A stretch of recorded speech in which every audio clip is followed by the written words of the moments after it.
Hello everybody, another installment today in my 9/11 week, although at this rate I suspect it's going to be more of a 9/11 fortnight. Now the benefit of grouping a lot of cars together for this kind of thing is that I don't have to try and cover everything in every single video. And so today we're going to be looking at a couple of very specific things. For this video I am behind the wheel of a 997 Turbo Gen 1 with an interesting specification. This car has a Tiptronic gearbox and carbon ceramic brakes. Contrary to popular belief, I am not the sort of person that's going to immediately say, no, give me manual or give me death. I do believe there are a number of scenarios where the Tiptronic is certainly the best choice. I used to be very fanatical about the manual box. I dealt with a lot of classic 911s before I did YouTube about a decade ago. And it was when I was doing that I realised there are plenty of people out there for whom the manual simply isn't an option. People that have had motorbike crashes and no longer have a very good left leg, or any left leg in some cases. Older types that don't want the stress or the hassle of pushing that heavy clutch down, and trust me, in those early 911s they can be quite heavy. Or simply people that buy a 911 for something other than driving at absolute maximum attack. There are plenty of people out there that want to buy one of these cars and just enjoy a nice gentle cruise around. However, the more modern the car gets, the harder a time I tend to have understanding why people would go for the tip box.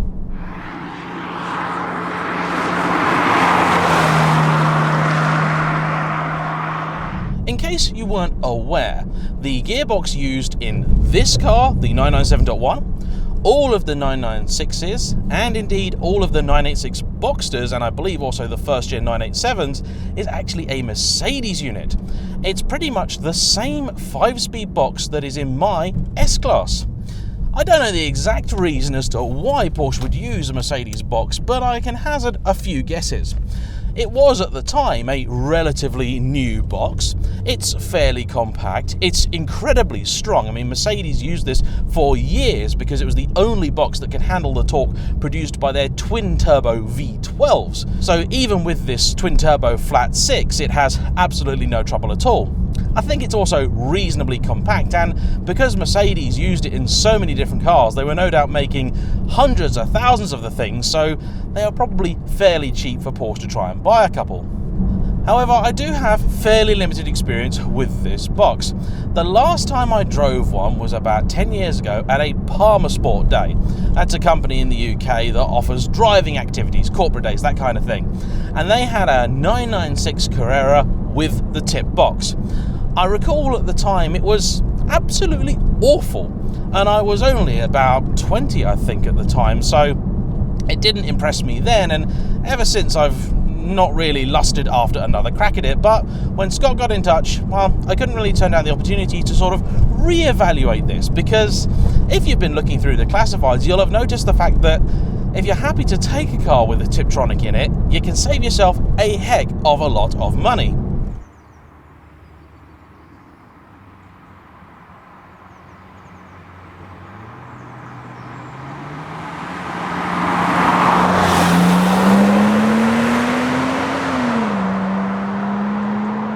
You've probably noticed that for the first part of this review I've been driving very gently and neatly, and the good news is of course that the vast majority of what makes the 997 and 997 Turbo so great is of course still intact.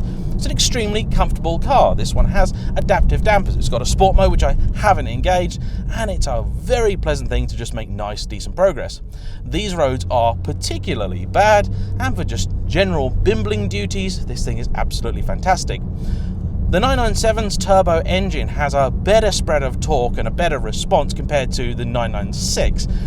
That car in particular, I suspect, wouldn't play quite as well with this gearbox because it needs to be at a certain RPM to really do its best work. This car is bone stock.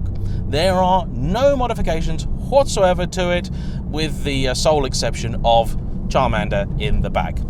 That's it. And the reason there's a Pokemon in the back of this car is because Scott does something that I think is very admirable and one of the best things one can do with a car. He does quite a bit of charity work with it. usually involving children's charities for children that have gone through illness or bereavement and things like that. And I'll put a little link to some of the stuff he does in the description down below. Let's see what happens if we are exiting a nice, peaceful, quiet English village at 30 miles an hour and we want to enjoy the performance of this turbo. Let's go.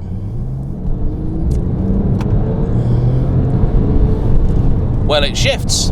It really shifts. But then, of course, it should. It's a turbo. The more tricky question is what happens if I want to tell it what to do? Because, you see, this Mercedes box is actually not too bad when it's left to its own devices, at least in Mercedes installations. I'm more concerned with how it behaves when you're trying to tell it what to do. So I'm going to slick over to manual mode and then use the little button lever things on the steering wheel to try and tell it what I want to do. One of the real bugbears I have with the Tiptronic gearbox in this particular car is the fact that it was called the Tiptronic S. The S bit, I believe, mostly refers to the fact that you get these wheel-mounted buttons to change your own gear. There is no way at all to do it with the lever down here. And the reason it annoys me is because you see so many adverts for these saying 911 Turbo Tiptronic S, and I always think that it's a Turbo S. And there isn't actually a Turbo S of this generation, so it's just me being stupid, I suppose. This thing is insanely flexible, and I suppose the benefit of having just the 5 ratios and a supremely torquey engine is that you don't need to do too much changing of your own gears. It responds well, and the transmission seems to lock up quite keenly too. The suspension in the 997 is absolutely magnificent. It's still a little bit firm over some of the more difficult bumps, but for a sports car, and this is a genuine sports car, it's an absolutely lovely thing. That classic 911 steering feel is present and correct. And I have to say, although I am not a big fan of silver cars, this one in GT Silver does rather look the part.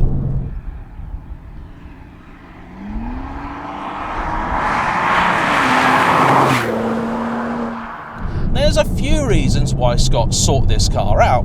His first priority was to own a car with the 3.6 Metzger engine, and so for that reason I salute him, because that's a very worthy aim.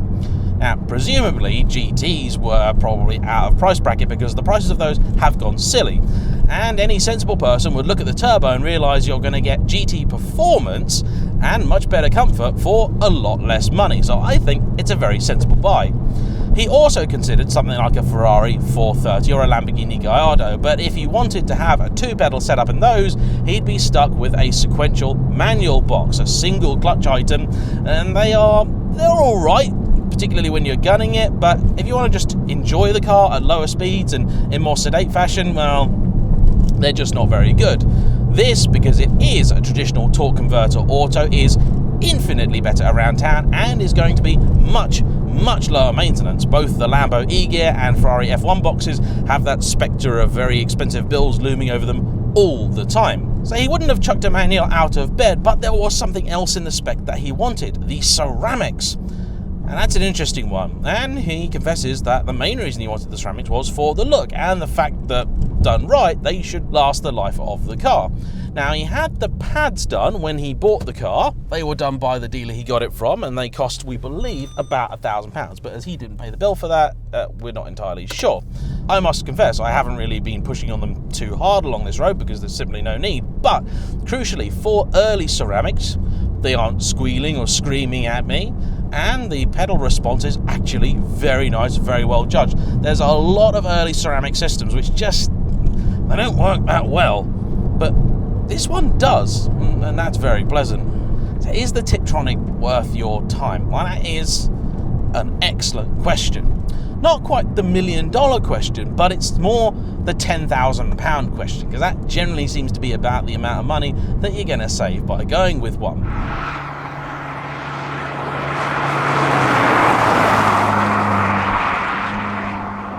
Ask yourself this, really. Are you the sort of person that really is that interested in a good quality gear shift? Are you the sort of person that loves to have that proper interaction with the car? You sort of want to hoof down a road and enjoy it and, get every last ounce out of a car. If you are, of course, the manual is going to be the better option. For me, I would still go for the manual, and that's largely to do with the type of driving that I do, the type of roads that I have, and the fact that I am perfectly capable of fully enjoying the manual. But the Tiptronic does certainly suit a certain kind of driving.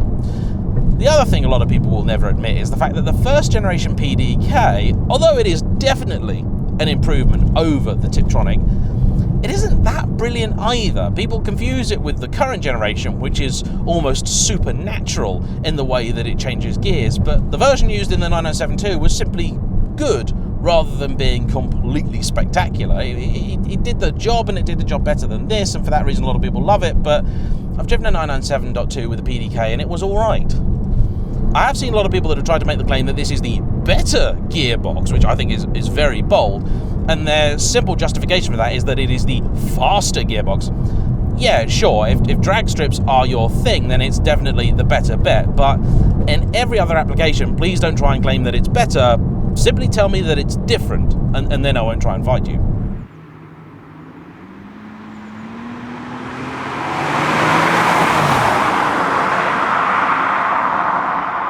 Most crucially, it's the engine in this car, which I think is the star. A very decent engine can cover up an awful lot of sins, and I have in the last few years become a big fan of large, multi-cylindered, big, torquey engines combined with a traditional torque converter automatic. And this turbo lump, because it is so flexible, so elastic, and also so responsive, it has that kind of feel. No, it's not the ultimate driver's 911, of course it isn't, but critically, it is still a 911 and not a bad one. So if this is all the 911 you can afford, or if this is the only way you can get yourself into a 997, I still think you're getting most of the experience. So there we have it. The 997 Turbo Tiptronic. Not terrible, and trust me, from me, that is high praise. Thanks for watching. Please like, comment below, subscribe if you haven't already, and I'll see you for the next one. Bye-bye.